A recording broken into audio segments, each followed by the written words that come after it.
Hal pertama yang dilakukan seorang pria setelah terlahir kembali sebelum kiamat tiba adalah menghabiskan 1 juta untuk membeli seekor anjing kampung. Orang-orang yang menyaksikan mengira anak muda ini sudah gila, karena anjing kampung ini paling hanya bernilai 500. Pemilik toko juga bertanya apakah dia sedang bercanda. Namun sebelum dia selesai berbicara, Chen Luo langsung mentransfer uang kepadanya. Dia tahu bahwa saat ini tidak ada seorang pun yang bisa memahami tindakannya. Karena saat ini hanya dia yang tahu. Sebulan lagi uang akan menjadi selembar kertas tak berharga. Seluruh dunia akan mengalami bencana besar yang belum pernah terjadi sebelumnya. Saat itu, beberapa manusia akan bermutasi menjadi zombie. Namun di antara manusia yang tersisa, ada sebagian kecil yang membangkitkan kekuatan khusus. Beberapa orang membangkitkan kekuatan elemen, sementara yang lain membangkitkan kekuatan penguatan fisik. Sedangkan Chen Luo membangkitkan kekuatan ruang yang sangat langka, memiliki bakat super tingkat tinggi yang unggul dalam pertempuran dan bertahan hidup. Namun, ada juga beberapa hewan yang mengalami evolusi dan membangkitkan kekuatan khusus. Anjing kampung ini adalah salah satunya. Bahkan, ia adalah yang terkuat dalam elemen petir, Raja Petir. Satu-satunya hewan yang tidak terinfeksi di akhir zaman. Oleh karena itu, ia menjadi target incaran semua penyintas. Banyak orang menginginkan dagingnya, namun tanpa kecuali, mereka semua mati mengenaskan di bawah kekuatan petirnya. Kecuali Chen Luo, yang menggunakan teknik unik langkah kekosongan untuk menghabisinya, dan berhasil mendapatkan daging anjing tersebut. Kemampuan ini, berkali-kali membantunya melarikan diri dengan mudah dari kepungan zombie. Dengan kekuatan ruang yang dimilikinya, Chen Luo bisa dibilang bertahan hingga akhir zaman. Sayangnya, meskipun bertahan sampai akhir, dia baru menyadari bahwa dirinya telah melihat semua penyintas mati satu persatu. Pada akhirnya, seluruh dunia jatuh ke tangan zombie. Tidak ada satupun manusia yang tersisa. Merasa kesepian, dia akhirnya menggali lubang dan mengubur dirinya hidup-hidup. Namun, tak disangka setelah kematian, dia terlahir kembali ke sebelum kiamat terjadi. Meskipun semua kekuatannya telah menghilang, ruang kekuatan yang dia ciptakan di kehidupan sebelumnya masih ada, karena langit telah memberinya kesempatan kedua. Serta kekuatan ruang yang bisa menghentikan aliran waktu, Chen Luo pun memutuskan untuk mulai menimbun persediaan, demi menghadapi kiamat yang akan datang. Dan sumber daya yang paling langka di akhir zaman adalah makanan. Tak lama kemudian, hidangan dari berbagai hotel yang dipesannya telah diantarkan.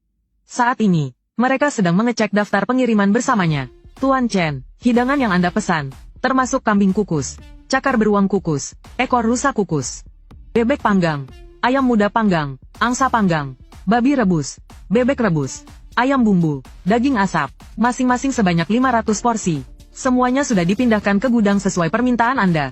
Setelah menerima daftar tersebut, Chen Luo mengucapkan terima kasih atas kerja keras mereka hari ini. Saya akan segera melunasi pembayaran kalian. Beberapa orang itu pun menghitung uang mereka, sambil tertawa mengejek betapa anehnya orang ini, membeli begitu banyak makanan dan minuman. Bagaimana dia bisa menghabiskannya sendirian? Dengan cuaca sepanas ini, kalau tidak dimakan hari ini, besok pasti basi. Namun, menghadapi ejekan mereka, dia tidak peduli. Sebaliknya, dia segera menyimpan semua makanan itu ke dalam ruang kekuatan untuk menjaga kesegarannya. Namun pada saat itu, dia tiba-tiba menerima sebuah telepon. Terdengar suara marah dari seberang telepon. Chen Luo, dasar bocah sialan. Segera datang ke kantor sekarang juga. Aku ada urusan untuk dibicarakan denganmu. Setelah menutup telepon, senyum licik muncul di sudut bibir Chen Luo. Tak disangka dia mendapat kabar secepat ini. Tapi paman besar, kali ini aku tidak akan sebodoh dulu lagi. Tak lama kemudian, Chen Luo tiba di grup Chen. Saat itu, paman besar berteriak dengan marah. Kenapa kamu menjual 40% saham? Dengan harga murah 10 miliar? Urusan sebesar ini. Kenapa kamu tidak berdiskusi denganku dulu? Apakah kamu masih menganggapku sebagai keluargamu? Kalau ada kesulitan, kenapa tidak bilang langsung padaku? Mendengar itu, Chen Luo hanya terdiam. Dalam hati, dia berpikir betapa hebatnya akting pamannya ini. Kalau bukan karena kehidupan sebelumnya anaknya, Chen Fei, mengakui sendiri. Aku pasti tidak akan percaya, bahwa dalang dibalik kematian orang tuaku ternyata adalah dia. Dan dia telah menyalahgunakan jabatannya untuk perlahan merebut saham yang ditinggalkan orang tuaku. Memikirkan hal ini, Chen Luo tersenyum dan berkata, aku tahu paman besar paling sayang padaku. Aku tidak punya kesulitan apapun. Hanya saja aku punya firasat. Harga daging babi akan meroket. Nanti bisa naik sampai 100 per kati. Sekarang aku pakai 10 miliar untuk menimbun daging babi. Nanti bisa berubah jadi 100 miliar. Ini bisnis yang pasti untung. Mendengar itu, paman besar langsung terkejut. Dan berkata dengan nada serius, apa kamu sudah gila? Bisnis tidak bisa dijalankan seperti ini. Bagaimana kalau begini saja, aku beli sahammu seharga 15 miliar. Namun, Chen Luo hanya tersenyum dan berkata, pembayarannya sudah lunas, paman besar. Kalau begitu, kenapa paman tidak tanyakan langsung pada pembelinya? Namun pada saat itu, tiba-tiba ponsel Chen Luo berdering. Melihatnya, Chen Luo segera mencari alasan untuk menjawab telepon dan meninggalkan kantor. Setelah mengangkat telepon, terdengar suara cemas dari seberang. Anjing kampung hitam yang Anda minta kami cari sudah ditemukan. Tuan Chen, anjing kampung hitam yang Anda minta kami cari sudah ditemukan. Saya akan segera mengirimkan alamatnya kepada Anda. Mendengar itu, Chen Luo langsung bergegas ke sebuah restoran daging anjing. Dan itulah yang menyebabkan adegan di awal cerita. Namun, yang tidak ia duga adalah, anjing kecil ini ternyata sangat cerdas. Mengetahui bahwa Chen Luo telah menyelamatkannya, dia langsung menggoyangkan ekornya dengan patuh ke arahnya. Hal itu membuat Chen Luo sangat gembira. Dalam hati, dia berpikir bahwa dia telah berhasil menjinakkan Raja Petir. Tak lama kemudian, dia membawa anjing itu masuk ke dalam Ferrarinya. Sambil mengelus kepala anjing itu, dia berkata, mulai sekarang, aku akan memanggilmu Raja Petir. Seumur hidupmu, aku pasti akan memberimu makanan terbaik. Setelah berkata demikian, dia segera mengemudi pergi. Tak lama kemudian, dia sampai di depan kompleks apartemennya. Saat melihat pria berbadan kekar yang berjaga di pintu masuk, Chen Luo merasa campur aduk. Pria itu bernama Su Dazu. Di kehidupan sebelumnya, dia dan Chen Luo memiliki ikatan persaudaraan yang dalam. Pada awal terjadinya kiamat, Su Dazu mengorbankan dirinya untuk melindungi Chen Luo yang belum membangkitkan kekuatan. Dengan kekuatannya sendiri, dia berhasil menahan serangan dari belasan zombie. Namun akhirnya, dia tewas tragis di tengah kepungan zombie. Melihat pria itu di hadapannya, Chen Luo bersumpah dalam hati, saudaraku, jangan khawatir, di kehidupan ini, aku tidak akan membiarkan tragedi itu terulang. Di kehidupan ini, aku pasti akan membuatmu makan dan minum sepuasnya. Saat itu, dia berkata dengan suara serius, Dazu, kau ada waktu setelah kerja, ayo ikut aku ke bar untuk minum beberapa gelas. Namun tak disangka, bocah bodoh ini langsung menolak ajakan Chen Luo. Ibuku bilang pergi ke tempat seperti itu bisa membuatku jadi nakal. Sejak kecil dia mengajarkanku bahwa jika seseorang tiba-tiba terlalu baik, pasti ada niat tersembunyi. Jadi, Kak Luo, lebih baik kau pergi sendiri. Lagi pula, kita tidak terlalu akrab. Saat itu, Chen Luo baru menyadari bahwa dia dan Su Dazu baru menjadi saudara setelah kiamat terjadi. Setelah mengobrol sebentar, dia pun mengendarai mobilnya pergi. Setibanya di rumah, dia segera memandikan Raja Petir. Kemudian, dia mulai menyusun rencana berikutnya, membangun pasukan sendiri. Hal pertama yang harus dilakukan adalah menimbun banyak persediaan. Beras, sayuran, garam, buah, dan benih adalah kebutuhan utama. Obat-obatan, mesin, dan peralatan juga sangat penting. Namun yang paling krusial adalah air minum. Karena setelah kiamat, sumber air akan terkontaminasi, dan tidak ada cara untuk memurnikannya. Di akhir zaman, satu-satunya cara mendapatkan air bersih adalah menunggu hujan turun. Langkah berikutnya adalah merekrut para petarung tangguh sebelum kiamat terjadi. Karena dia tahu dengan jelas siapa saja yang nantinya akan menjadi kuat. Dan yang pertama dia incar adalah sepasang saudari kembar. Meskipun mereka terlihat mungil dan menggemaskan, mereka adalah sosok yang sangat terkenal di akhir zaman. Sang kakak, Miling, adalah petarung puncak pengguna kekuatan api.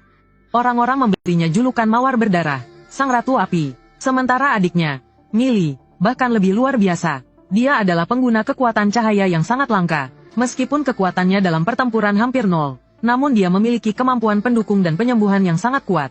Bahkan nantinya dia akan membangkitkan kemampuan kebangkitan. Oleh karena itu, bagaimanapun caranya, dia harus mendapatkan saudari kembar ini. Chen Luo segera memerintahkan detektif pribadinya untuk menyelidiki informasi mereka. Dia harus mengetahui makanan favorit mereka, karena dia tahu, untuk menaklukkan hati seorang wanita, hal pertama yang harus ditaklukkan adalah perutnya. Terlebih lagi, setelah kiamat, makanan akan menjadi barang langka. Jika dia bisa menyediakan makanan lezat untuk mereka setiap hari, siapa yang bisa menolak godaan seperti itu? Tak lama kemudian, detektifnya berhasil mengumpulkan informasi tentang kebiasaan makan mereka. Kakaknya, Miling, sangat menyukai masakan Sichuan yang pedas. Buah favoritnya adalah anggur. Sementara adiknya, Mili, sangat menyukai kaki babi rebus dan ikan. Buah favoritnya adalah semangka. Setelah mendapatkan informasi ini, Chen Luo segera mulai menimbun makanan favorit mereka. Saat ini, hanya tersisa 7 hari sebelum kiamat tiba. Pesanan baju zirah paduan logam dan tongkat listrik bertegangan tinggi, yang dipesannya beberapa hari lalu ternyata dikirim lebih awal seminggu. Hal ini membuatnya sangat senang. Dengan perlengkapan ini di tangannya, dia bisa dengan mudah mengalahkan zombie tingkat rendah sebelum kekuatannya bangkit. Dalam beberapa hari berikutnya, Chen Luo terus mengumpulkan lebih dari 10.000 truk penuh persediaan. Setelah semua persiapan selesai, Chen Luo menelepon paman besarnya. Dia mengatakan bahwa ada bisnis besar yang ingin dibicarakan. Keuntungannya dijamin, tidak ada kerugian. Ayo kita bertemu dan bicarakan lebih lanjut. Setelah menutup telepon, senyuman licik muncul di wajah Chen Luo. Dalam hati, Dia berpikir bahwa sudah saatnya menyelesaikan urusan dengan paman besarnya. Saat kiamat tiba, itu juga akan menjadi hari dia menuntut keadilan untuk orang tuanya. Ini, hanya tersisa 3 jam sebelum bencana dimulai. Chen Luo membawa Raja Petir dan menuju kediaman paman besarnya. Saat melewati gerbang kompleks, dia sengaja berhenti dan mengingatkan Su Dazu. Around jam 12 nanti, pastikan kau sangat berhati-hati. Setelah itu, dia langsung mengemudi pergi. Setibanya di rumah paman besarnya, sepupunya, Chen Fei, menyambutnya dengan ramah. Saudara pupuku, kau belum sarapan, kan? Ayo, kita makan sambil mengobrol. Ayah sudah lama menunggu di ruang makan. Namun begitu duduk, Chen Luo langsung mulai makan dengan lahap, tanpa menyebutkan sedikit pun tentang bisnis besar itu. Saat itu, paman besar buru-buru berpura-pura peduli dan berkata, Chen Luo, makanlah pelan-pelan. Nanti tersedak, nanti kau bisa jelaskan tentang bisnis besar yang pasti untung itu. Namun pada saat itu, tiba-tiba terdengar jeritan mengerikan dari dapur. Paman besar segera menyuruh Chen Fei untuk melihat apa yang terjadi. Melihat situasi itu, Chen Luo langsung bangkit dan berkata, aku ikut, mungkin aku bisa membantu. Saat itu, Chen Fei telah membuka pintu. Namun begitu melihat pemandangan di dalam, dia langsung jatuh terduduk ketakutan. Di hadapannya, seorang pelayan yang telah berubah menjadi zombie, sedang lahap mengunyah mayat kepala pelayan. Detik berikutnya, zombie itu mendengar suara dan langsung menerjang ke arah Chen Fei. Ketakutan, Chen Fei buru-buru bangkit dan menutup pintu untuk menghalanginya. Namun saat Chen Luo melihat sepupunya diserang oleh zombie, dia tiba-tiba meraih pintu dan menahannya. Lalu dengan tenang mengeluarkan tongkat listrik dan menyetrumnya hingga pingsan. Tanpa ragu, dia langsung melemparkannya ke zombie untuk dimakan.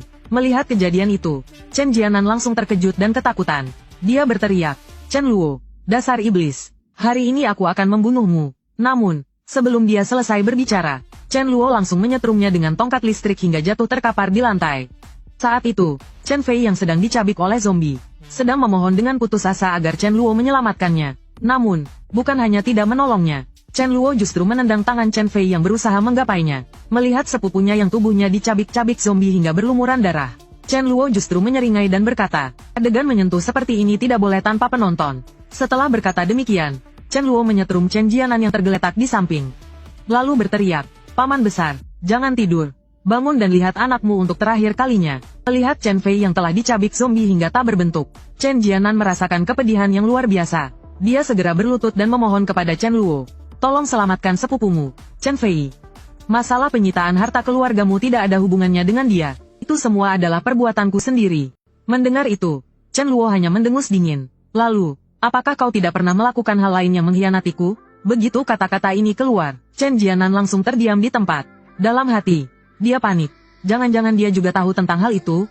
Melihat reaksinya, Chen Luo langsung menarik kerah bajunya dan berkata, sudahkah kau pikirkan bagaimana menjawabku? Sepupumu tidak akan bertahan lebih lama lagi. Menyadari bahwa bujukan tidak berhasil, Chen Jianan pun langsung berkata dengan marah, demi hubungan kita sebagai paman dan keponakan, jika kau menyelamatkannya sekarang, aku bisa menjamin bahwa aku tidak akan melaporkanmu ke polisi. Jika tidak, jangan salahkan aku jika aku berubah menjadi musuhmu. Namun, Chen Luo tetap tidak terpengaruh. Chen Jianan memaki Chen Luo sebagai binatang yang lebih rendah dari babi dan anjing. Namun sebelum dia selesai berbicara, Chen Luo langsung menamparnya dengan keras. Aku pikir yang benar-benar binatang itu adalah kau, bukan? Tahun itu, setelah kau bangkrut akibat kegagalan investasi, orang tuaku tidak hanya membantu melunasi seluruh hutangmu, tapi juga memberikanmu 15% saham grup Chen tanpa pamrih. Membuatmu menjadi pemegang saham terbesar setelah ayahku. Lalu bagaimana kau membalas mereka? Merebut grup Chen dari ayahku sudah satu hal, tapi kau bahkan menyewa pembunuh untuk menyebabkan kecelakaan mobil yang membunuh mereka. Aku tidak salah menuduhmu, kan? Mendengar itu, Chen Jianan langsung berteriak, bagaimana kau tahu itu? Namun sebelum dia bisa berkata lebih banyak, Chen Luo langsung melemparkannya ke zombie di belakangnya. Suara jeritan memilukan pun terdengar, dan ayah serta anak itu akhirnya menemui ajalnya. Namun pada saat itu, zombie tiba-tiba berbalik dan menerjang ke arah Chen Luo. Namun tanpa disangka, ia malah menabrak tongkat listrik. Sekejap saja tubuhnya hangus terbakar akibat sengatan listrik. Namun, Chen Luo tidak berhenti di situ. Dengan satu gerakan cepat, dia menusukkan pisaunya ke dahi zombie itu. Karena dia tahu ada sesuatu yang berharga tersembunyi di dahi zombie. Detik berikutnya, Chen Luo mengambil sebuah kristal dari kepala zombie itu. Setelah kiamat terjadi, baik itu zombie maupun pengguna kekuatan, akan memiliki kristal yang terbentuk di dalam kepala mereka. Energi yang terkandung dalam kristal ini, tidak hanya bisa mempercepat pemulihan pengguna kekuatan, tetapi juga dapat meningkatkan level mereka. Semakin besar kristal, semakin besar energi yang terkandung di dalamnya. Melihat ukuran kristal yang dia dapatkan dari zombie ini, Ternyata itu hanyalah kristal tingkat terendah. Setelah itu, dia